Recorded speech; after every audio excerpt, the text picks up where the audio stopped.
and welcome to Now Showing. I'm Atika Faruqi. Now this week was very interesting. There was travel, physical, mental and spiritual. I listened to Bob Dylan for hours, learned a lot about Bengali cinema. I got inspired by the stories of Gujarati theatre and reminisced a bit about the sportsmen from the world of tennis. And this week's episode is a summary of all of these things. Don't believe me? Take a look at the headlines. Tennis world champions Leander Paes and Mahesh Bhupati are making a comeback and will reveal the story of their breakup and their historic wins together. After the historic success of Scam, actor Pratik Gandhi gets ready for his big Bollywood outing, tells the secret behind his rise. Aparna Sen, in an exclusive interview, reveals the unheard stories of her grandfather, who co-founded Calcutta Film Society with Satyajit Ray. And pop sensation Dhwani Bhanushali gets in the Navratri spirit with her new song. Do you remember the years 1998 and 99? Our newspapers were full of stories from the world of Wimbledon, Davis Cup, French Open, US Open. Our own golden boys, Mahesh Bhupati and Leander Paes, were making history. But on court, they were like poetry in motion. Off it, they were like an estranged couple. What went wrong? Another amazing filmmaker couple, Ashwini Iyer Tiwari and Nitesh Tiwari, actually tell their story on screen on ZEE5. It'll be interesting to watch. Lee and Mahesh, you might not know it, but you have inspired generations, young boys and girls in small towns and big, to play whatever. I mean, most people did not have a tennis court close by, but then they moved to badminton. They did table tennis, lots of things that basically involves a racket. And you guys were responsible for that. Thank you. Thank you. It's been a wonderful honor to actually play for the country and win Grand Slams for India, and also to show the young generation on how winning is done, on how champions are built. And that's what Breakpoint's all about. It's about delving into how Mahesh and myself had a dream when I was 16 years old, he was 15, on how we would win Wimbledon or how we would win Grand Slams and be number one in the world. But then also to show on how we are also vulnerable, on how we make a fair share of mistakes, and how we actually handle that as well. Nitesh and Ashwini, let me come to you. We have grown up watching them, of course, and you have made a film on Kabaddi, you've made film on other sports. When you got to know of this partnership, I mean, that you would be making a docu-series, how did this idea come about and why is it so relevant right now? I think it's very relevant right now because the country as a whole, in fact, the whole world right now needs a little push emotionally to get back into physical sports, to get back onto the court. I think their story was as relevant in 99 as it is today, and it's going to remain relevant for the next, I don't know how many decades, because I think classics don't age, in my opinion. You know, their story is a classic story, a story of complete underdogs, a story of self-belief, a story of, you know, Indians can be the world beaters. You know, and a story of friendship, where you actually had not planned what to do after you achieve what you wanted to achieve. Yes. So very rarely you find yourself as a storyteller in a place where the story you wanted to hear is the story you get to tell. Because we were making a docu-series and we were kind of going to be talking to both of them and being honest with them, we were going to see actually a mirror which is very real, and it was important to understand their psychology because they are sportsmen at the end of the day and they are not actors, and it was very important for them to trust us and to believe that whatever we are going to do for them, it's going to be in due respect, because it's not easy to tell your story to an outsider, and also a 20-year journey and suddenly opening up to individuals who only they know by their work and not as human beings. Now, you two are like a couple, like a separated couple who has a child between them.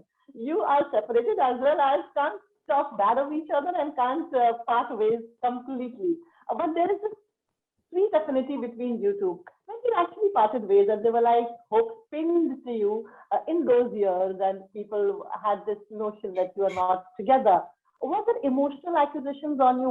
Did people come and get actually emotional with you that why did you do this or why are you drifting apart? Yeah, I think we've been asked that question many times. Why did we split, or what if we didn't split? And I think even though we have been approached to tell our stories so many times in the past, we were never comfortable with I think the way that the narrative was panning out. When when we were introduced to Nitesh sir and Ashwini, I think their ability to tell stories, the fact that they've told stories within the sports genre before, and they've got such amazing experience, and they immediately made us feel super comfortable on how they would tell the story. Both Mahesh and myself, our strengths on the tennis court, the strengths off the tennis court, we actually complete each other. Whenever I was standing at net waiting for him to return, I knew he was going to make the return. Wherever I was not on the court, Mahesh was there. Wherever he couldn't cover a ball, I was there. And even in that, like, you can see the way we play off each other off the court as well. That yes, we have our mistakes. Yes, we have our flaws. Yes, we are human. But at the same time, we got each other's back. I know today, if I need something, I know he'll be there for me. I know if he needs something, he knows I will be there for him. And also the journey of Breakpoint has solidified that even more. It's actually given us a chance to laugh at ourselves, given us a chance to have conversations that we haven't had in 20 years. So it's been a real fun ride. Pratik Gandhi created waves with his brilliant performance as Harshad Mehta in the web series called Scam. Now he comes back with a film called Bhavai. It is a Gujarati folk theatre form and basically tells the story of actors whose personal lives start getting affected by the characters that they play on stage. Interesting story. Hardik, you're the director of a film which is now called Bhavai, which is like a theatre folk art in Gujarat specifically. Tell me more about this film and this casting process. Casting process में हमें एक हमारे बीच का लड़का चाहिए था जो हर घर कहानियों जो ऑलरेडी स्कैम से बन चुका है, वो हर घर का हीरो है अभी प्रतीक। तो उसकी मैंने 2 फिल्में देखी थी, रॉन्ग साइड राजू और बेयार, और मेरा एक कॉमन फ्रेंड है हम दोनों के बीच का जो जिसने इंट्रोड्यूस करा है प्रतीक से, एक बार मिल ले, देख ले, क्या तुझे जहाँ ठीक लगे तू समझ लेना। तो मैं एक बार प्रतीक से मिला और मुझे उसको देखते ही समझ में आया कि ये वो जो ढूंढ रहा हूँ मैं, वो ये हमारे बीच का बंदा है। ये फिल्म जब मतलब Tushar who is a common friend, हमने आगे एक दूसरी फिल्म में काम किया था, जिस हिंदी फिल्म में मैं एक छोटा सा किरदार कर रहा था, वहां पर तुषार था। उसके बाद तुषार ने मुझे कहा कि मेरा एक बहुत अच्छा दोस्त है, he is making his first film, तो मैं चाहता हूँ एक बार मिलो और नरेशन तो लो। और तब कोई ऐसा बोले कि नरेशन लो, मतलब मेरे लिए ऐसा था कि अरे यार मैं तो खुद ढूंढता हूँ कि कहीं से कोई अच्छी स्क्रिप्ट मिले, कहीं कोई ऑडिशन दे दे, कहीं कोई स्क्रिप्ट सुना दे। तो ये जब तुषार ने फोन किया तो मैं हार्दिक से मिलने गया, फिर हमने स्क्रिप्ट पर डिस्कशन किया, हार्दिक ने पूरी स्क्रिप्ट सुन के मुझे सुनाई पूरी स्क्रिप्ट। लास्ट सीन के पहले कुछ एक चाय ब्रेक लिया था हमने छोटा सा, जहां पर मैंने बोल दिया था कि यार मैं तो कर रहा हूँ ये, बाकी आप सोच लो कि आप करना चाहोगे कि नहीं मेरे साथ। I want to ask you, हार्दिक, ये जो फिल्म है, बहुत मुझे कहानी बड़ी दिलचस्प लगी कि दोनों कैरेक्टर्स, दो एक्टर्स जो कैरेक्टर्स प्ले कर रहे हैं, दरअसल है तो वो epic Ramayana, and it is supposed to be godly, it is supposed to be talking about the god. मुझे याद है कि जब हम बचपन में रामायण देखते थे तो ऐसा ना भक्ति भाव हो जाता था कि हम भी एकदम चुप रहते थे, इस वक्त कोई चीखेगा चिल्लाएगा नहीं या कोई अच्छी बात नहीं करेगा. So that is the sentiment you have with Ramayan. And then you put a love story which is actually quite cute, which can happen in real life. ये कहानी कहाँ से है? क्या ये आपकी कहानी है? कहाँ से इंस्पायर हुए आप इसके लिए? कहानी में इंस्पायर होना रीजन मेरे लिए यही था कि एक बेसिक लाइन है हमारे अंदर कि और रावण दोनों हमारे अंदर ही है, हम कैसे बिहेव करते हैं उस पे सारी चीजें चलती है और ये हम रूटीन लाइन में हमेशा यूज करते हैं.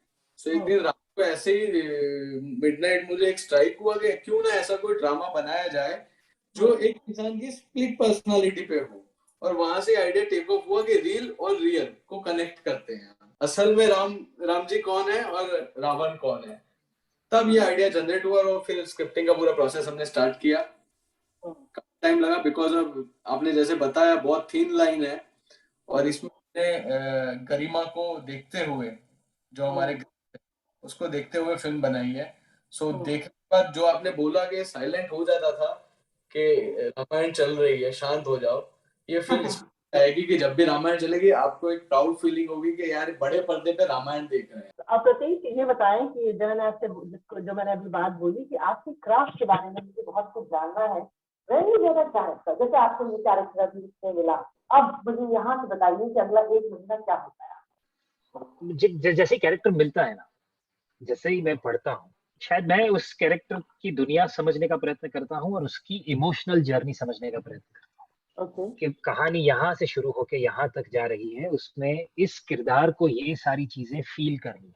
तो इसमें 2 हिस्से होते हैं।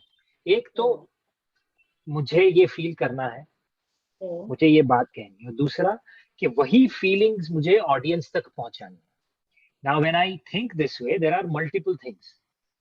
एक तो I have to translate what I feel in my action. So for you to see it and feel it, the words and dialogues that I say, I have to make them my own dialogues, my own lines that comes from within. That whenever I say, I should mean it.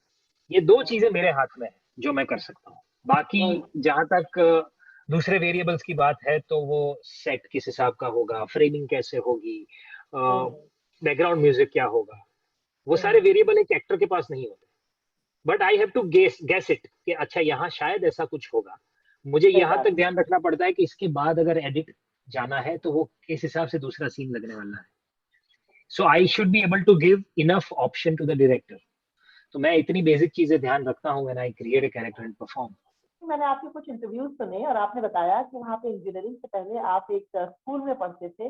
इस school का नाम था प्रवृत्ति विद्यालय। प्रवृत्ति विद्यालय। आपको हाँ खेती सिखाई, बुनाई सिखाई, सिलाई सिखाई, कारपेंटरी सिखाई, सब कुछ सिखाया। तो ये जो स्कूलिंग थी इसका आपके प्रोफेशनल जो माइंडसेट है उससे कोई योगदान है? व्हाट काइंड ऑफ बहुत बड़ा योगदान मेरी स्कूल का, प्रवृत्ति विद्यालय स्कूल का जो सूरत की स्कूल है, और मेरा पहला बैच था, मेरे बैच से स्कूल शुरू हुई थी। बहुत बड़ा योगदान है स्कूल का मेरे जीवन में, मेरे प्रोफेशन में, और इसने जैसा इंसान मुझे बनाया है, जैसा कलाकार मुझे बनाया है उसमें। क्योंकि एक चीज हम ये सीखे हैं कि ये सारे जो लाइफ स्किल है ना, that keeps you alive, that suddenly makes you value everything around you. और मैं शायद उस उम्र से मेरा ध्यान वैसा होता था कि जैसे ही मैं कोई चीज देखता था मैं सोचता ही ऐसा था कि कहाँ से शुरू हुई होगी, क्या क्या चीजें इसमें लगी होगी, किसने कितनी मेहनत, कितनी पैशन से इसे बनाया होगा। तो मतलब किसी एक चीज को देखने का नजरिया ही बदल जाता है। दूसरा कि मैंने ये जैसे कारपेंटरी है, एग्रीकल्चर है, सिलाई बुनाई, बाम्बू स्कल्पटिंग, म्यूजिक, फिर मार्शल आर्ट्स है, फिर घोड़सवारी है, ये सारी चीजें जो स्कूल में सीखी थी उससे मुझे इतने सारे किरदार मिले हैं, और हर एक किरदार में इतनी जान डालने के मेरे पास सामान है। तो मुझे वो मजा आता है कि मेरा पूरा नजरिया ही जीवन के प्रति बदल गया है। We're heading for a short break here, but after the break we'll be in conversation with the gifted filmmaker Aparna Sen, who's probably lost the number of count of the national awards that she has.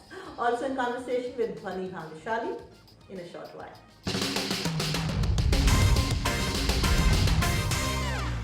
Director Aparna Sen is the daughter of a filmmaker and a national award-winning costume designer. Her grandfather was the co-founder of Calcutta Film Society, along with Satyajit Ray. What a lineage. This is her grandfather's birth centenary and she very fondly talks about him.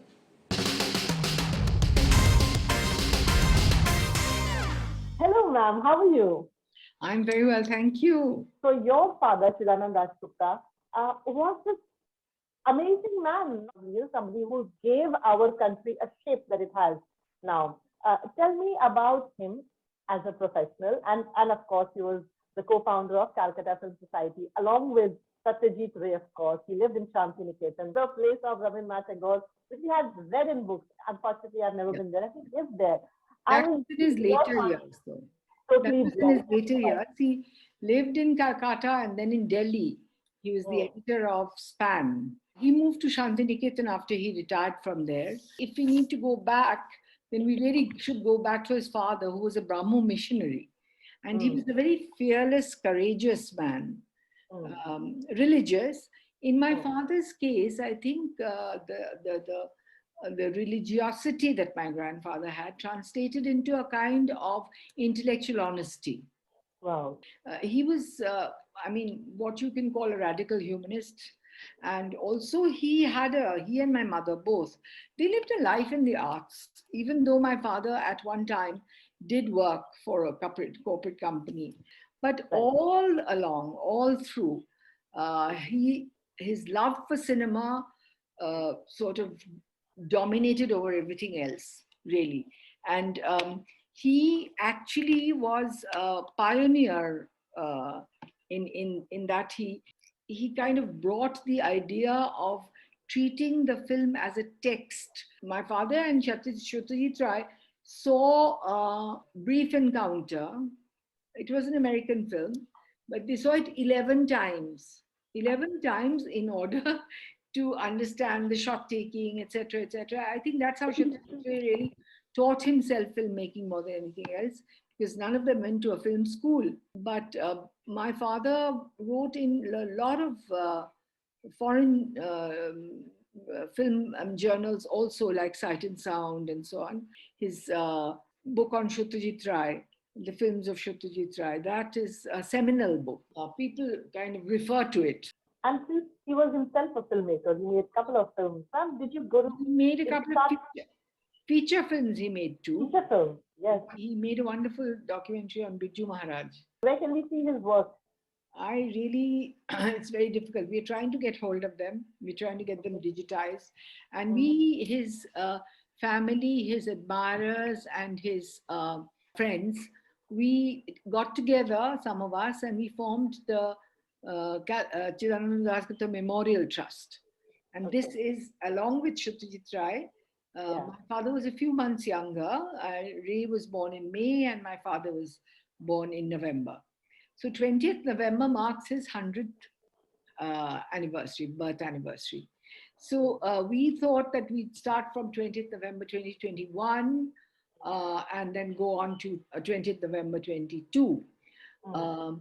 And what we want to do there is, and we've started the work already, is have an annual memorial lecture. We've instituted awards in his name, which I want to, if I can, carry on each year. There'll be an award for Best Debut Filmmaker. There's also an award for Writing on Cinema. And it's time to put on your dancing shoes. The pop sensation Dhwani Bhanushali has come up with another song. She is famous for her songs like Vaste, Dilbar and Leja, and she talks to my colleague Vishal Chatkara on what exactly it takes to make a song a bona fide hit. तेरी सहेली मेरी पूछे मुझे इतना साजन तेरा चाहे तुझे. That's your new song, Dhwani, titled Mehndi. Yes. It crossed almost 3 million within the few hours when it was dropped. Is it right to say this is the perfect song or your offering for the upcoming Navratri season? And it's a perfect Dandiya song which will put everybody to the groove. Definitely, so I feel like everybody would be grooving to the song, in Navratri and also at weddings. It ideally is, Shadi Ka Gana. Every bride will sort of relate to it. And in fact, every girl, like it's all about मेरी सहेली मुझसे पूछ रही है कितना साजन मेरा साजन मुझको प्यार करता है. When you started in 2018 and you have sung mostly dance numbers, does playback singing is something that interests you? Are we going to listen more in future film songs by Dhwani Bhanushali? Definitely, film songs also I've done, and I think I'll always do. And when it comes to dance numbers, I think I've done more melody-driven numbers than I've done dance numbers. Even in a dance song, there always has to be a melody. There has to be something that you can connect with the words. Going forward, also I'll definitely do playback and pop, but mostly pop because that's where I can express the most. You have sung close to 20 songs, and most of them were hits. What, according to you, is a definition of a successful song, like a bona fide hit, according to you? So bona fide hit, according to me. So I don't think any song is a flop. Every song has an audience. I feel like every song that an artist does is from their heart. It never has a shelf life. A song will always run. So for me, even if it doesn't, if some songs don't get views, that doesn't mean they're a flop. There's no, people have made it a parameter कि चलो views आने चाहिए. But when you see, like, even if you see songs, in the West, कुछ के नहीं आते हैं. But इसका मतलब ये नहीं कि उसकी audience नहीं है. खाली हमारी कंट्री में थोड़ा सा स्टिग्मा हो गया है कि अच्छा इसके व्यूज आए तो ये बहुत अच्छा गाना होगा. ऐसा भी होता है कि बहुत सारे व्यूज हैं और गाना भी अच्छा होता है, but they're two different things. Then please give us few lines from Dilbar. Yes. चढ़ा जो मुझ पे सुरूर है, असर तेरा ये जरूर है, तेरी नसर का कसूर है. Well, music is an outburst of the soul. No, there is no life without music. Hope you like the show. Remember, all the content that you watch in the show is available online, the detailed and the unedited version for you to enjoy. Hope you liked it. I'll see you again next week at the movies. Ta-da!